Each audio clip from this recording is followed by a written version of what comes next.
ఈ చెట్టు రాని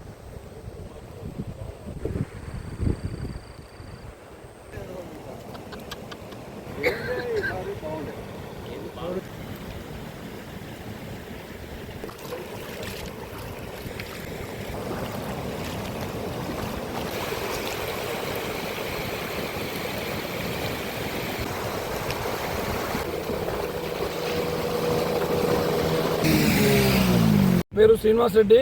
నేను ధర్మాపూర్ గ్రామ మాజీ సర్పంచ్. మరి మా ఊరు మహబూబ్ నగర్ రూరల్ మండల్ ధర్మాపూర్ గ్రామంలో ఉంది.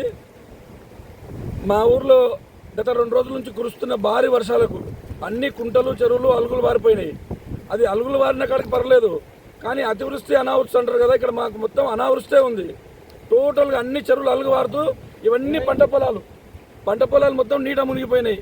వీళ్ళకు గవర్నమెంట్ ఆలోచన చేసి దయదలిసి వాళ్ళకు నష్టపరిహారం చెల్లిస్తే రైతులు బాగుపడతారు. లేకపోతే మంచిగా పంటలు అన్నీ మంచిగా వచ్చినాయి కదా, నాట్లేస్తే అన్నీ బాగా వచ్చినాయి కదా అన్న సంతోషంలో ఉంటే ఈ వర్షాల కారణంగా వాళ్ళ పొలాలు మొత్తం మునిగిపోయినవి. వాళ్ళు బాగా ఆర్థికంగా ఇబ్బందులు ఉన్నారు. వాళ్ళని గవర్నమెంట్ ఇమీడియట్లీ ఆదుకోవాలి. వాళ్ళకి ఎకరాకు తక్కువైనా ఇప్పుడు ఒక 20 వేలు ఖర్చు అయినాయి, ఇప్పటికీ 20-30 వేలు ఖర్చు అయినవి. కాబట్టి వాళ్ళకు నష్టపరిహారం చెల్లించి వాళ్ళని ఆదుకోవాలని చెప్పి గవర్నమెంట్ అనే గౌరవ ముఖ్యమంత్రి గారిని కోరుతా ఉన్నాను. ఇప్పుడు వస్తున్న వర్షాలు ఏదైతున్నావో 2009లో రాజశేఖర రెడ్డి చనిపోయిన సందర్భంగా గౌరవ ముఖ్యమంత్రి రాజశేఖర గారు చనిపోయినప్పుడు ఇట్లనే వర్షాలు పడ్డవి. ఆ టైంలో పడ్డ వర్షాలు మన ఈ టైంలో కనిపిస్తున్నవి. అంతకన్నా నాకు తెలిసి మరి ఈ రోజు రేపు వర్షాలు ఉన్నాయంటే ఇప్పుడేమో కొంత పట్టాలు దాదాపుగా 30-40 ఎకరాలు పోయినట్టుంది. ఇంకా ఎక్కువ పెరిగే అవకాశం ఉంది వర్షాలు ఈ రోజు రేపు పడితే. దయచేసి గవర్నమెంట్, గౌరవ ఎమ్మెల్యే గారు, గౌరవ ముఖ్యమంత్రి గారు మీరు ఆలోచన చేసి రైతులను ఆదుకోవాలని కోరుతా ఉన్నాను.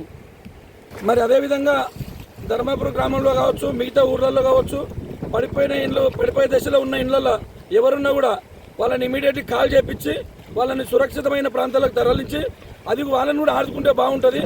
ఈ ప్రభుత్వ ఉద్యోగులు ఎవరైతే ఉన్నారో గ్రామాలలో పనిచేసేవాళ్ళు కానీ, మండల పరిషత్ పనిచేసేవాళ్ళు కానీ, వాళ్ళకు విధులు ఆఫీసులలో ఉండకుండా విలేజ్ల పోటీ వారిగా ఉండి వాళ్ళందరినీ అప్రమత్తమైన అంటే ఒక సురక్షితమైన ప్రాంతాలకు తరలించి వాళ్ళని ఏర్పాటు చేసి వాళ్ళకు స్థావరాలు ఏర్పాటు చేసి పంపిస్తే కనుక బాగుంటుంది. లేదంటే ఇండ్లు పడిపోయి ఆ ఇంట్లో ఉన్న ప్రతి ఒక్కరు దాని అట్టనే సజీవమయ్యే అవకాశాలు ఉన్నాయి.